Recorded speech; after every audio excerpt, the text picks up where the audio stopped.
तो फाइनली आज JEE mains 2025 जनवरी mains का एग्जाम हो गया खत्म और आज है 29 जनवरी। तो आइए डिस्कस करते हैं last shift date is 29 January second shift का एग्जाम कैसा रहा, पेपर डिफिकल्टी कैसा था, सब कुछ एनालिसिस करेंगे। जितना भी सब्जेक्ट है सब कुछ इसका सब्जेक्ट वाइज भी हम लोग कट ऑफ का बात करेंगे।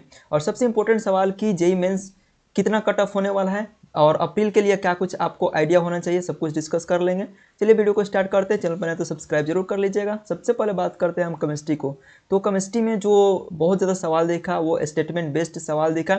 बहुत सारे स्टूडेंट होते हैं वो आयनिक इक्विलिब्रियम को बहुत ज़्यादा डेप्थ में पढ़ते हैं, महीनों महीनों लगा देते हैं, लेकिन उससे सवाल नहीं दिखा और बहुत ही ज़्यादा सवाल आया। आप सबको स्टेटमेंट बेस्ड सवाल देखने को मिला 29 शिफ्ट सेकंड का अटेम्प्ट में। ठीक है, तो यहाँ पे सबसे इंपॉर्टेंट है कि यहाँ पे केमिस्ट्री का कितना कट ऑफ जाने वाला है। तो बता दें कि आप सबको केमिस्ट्री का जो कट ऑफ जाने वाला है बहुत ही इजी सवाल था, मॉडरेट और इजी के बीच में था। ठीक है, डिफिकल्ट बिल्कुल नहीं था क्योंकि इसमें कैलकुलेशन भी बहुत कम था। ठीक है, तो डायरेक्टली स्टेटमेंट में बहुत ज़्यादा सवाल था, तो इस वजह से इसका जो जिनका थ्योरी कंप्लीट होता वो अच्छा से इस क्वेश्चन को कर पाए होंगे। और कहीं ना कहीं जो केमिस्ट्री में हाई कट ऑफ जाने का चांसेस है क्योंकि सवाल बहुत ही सिंपल था, इस वजह से कट ऑफ है इसका हाई देखने को मिलेगा।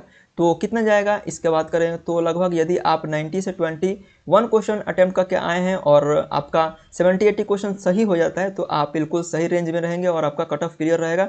और ये बता दें कि मार्क्स के बात करें तो मार्क्स में यदि आप लोग 80 से 85 मार्क्स लाते हैं तो आपका केमिस्ट्री में 99 परसेंटाइल 100% बन जाएगा।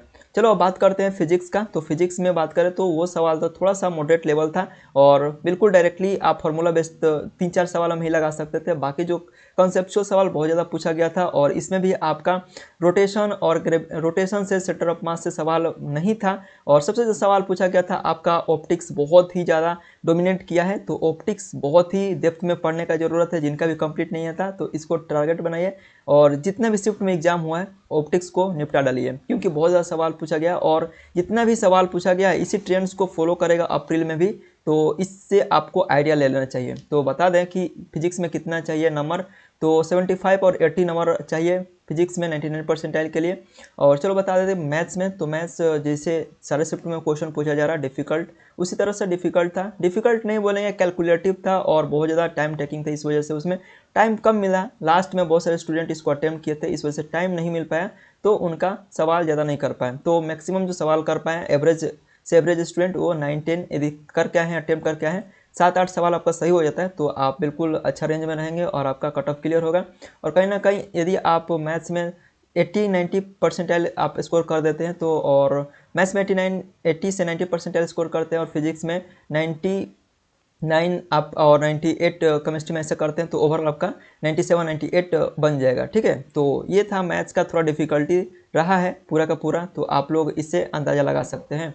उसके बाद हम बता दें कि ओवरऑल आपका पूरा शिफ्ट में कितना मार्क्स चाहिए, तो 180 और 200 के बीच, क्योंकि ये शिफ्ट थोड़ा सा आसान था इस वजह से इसका हाई कट ऑफ जाने वाला है।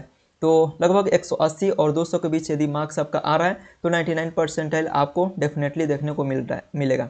और बता दें कि किस तरह से अब आपको क्या कुछ करना चाहिए ताकि आपका अप्रैल अटेम्प्ट में टारगेट बन सके 99 परसेंटाइल का। बहुत सारे गलतियों से सीखे होंगे आप जनवरी अटेम्प्ट में, और आई होप कि जितना भी आपका चैप्टर बचा हुआ था, बहुत सारे स्टूडेंट थे जो हार्ड टॉपिक था, चैप्टर था, उसको छोड़कर चले गए थे और उससे सवाल पूछ लिया गया और जो सिंपल सवाल था उससे भी पूछा गया। तो मतलब ओवरऑल आपका पूरा जो सिलेबस है उसको कंप्लीट होना पड़ेगा, तभी जा करके आप सभी क्वेश्चन को बना सकेंगे एग्जाम में। तो सभी चैप्टर इंपॉर्टेंट है, सारे चैप्टर से सवाल आए हुए हैं और ये नहीं कि डिफ़िकल्ट ही सिर्फ पढ़ना है, डिफ़िकल्ट के साथ साथ जो आप छोड़ के गए थे उसको भी पढ़ना है। ठीक है, तो अभी टाइम है और बीच में जो सीबीएसई वाले हैं, जो स्टेट बोर्ड वाले हैं, उनका एग्जाम्स में आने वाला है, तो बीच में आपको बहुत ज़्यादा प्रेशर आने वाला है, तो मैनेज करना आपका काम है और आप ही को इसको किस तरह से हैंडल करना होगा ये आप पर डिपेंड करता है। तो बहुत सारे स्टूडेंट होंगे जो जनवरी एग्ज़ाम देकर के थोड़ा सा रिलैक्स होंगे, तो तब तक बोर्ड एग्ज़ाम आ जाएगा। तो फिर जैसे बोर्ड एग्ज़ाम चलेगा तब तक उनका जेईई अप्रैल एग्ज़ाम आ जाएगा और जैसे एग्ज़ाम खत्म अप्रैल मतलब एडवांस आ जाएगा। तो मतलब आप रिलैक्स करने का तो टाइम बिल्कुल नहीं है, और जो थोड़ा बहुत रिलैक्स कर लेंगे वो कहीं ना कहीं थोड़ा सा पीछे हो जाएंगे और इस साल भी खो जाएंगे। तो अपने गलतियों से सीखिए और आगे जेईई अप्रैल के लिए अटेम्प्ट के लिए तैयार हो जाइए। चलिए मिलते हैं नेक्स्ट वीडियो में और एक अच्छा सा रोड मैप लेकर आने वाले हैं जो कि जेईई अप्रैल के लिए बहुत ही इंपॉर्टेंट होगा। चलो मिलते हैं नेक्स्ट वीडियो में, ऑल द बेस्ट।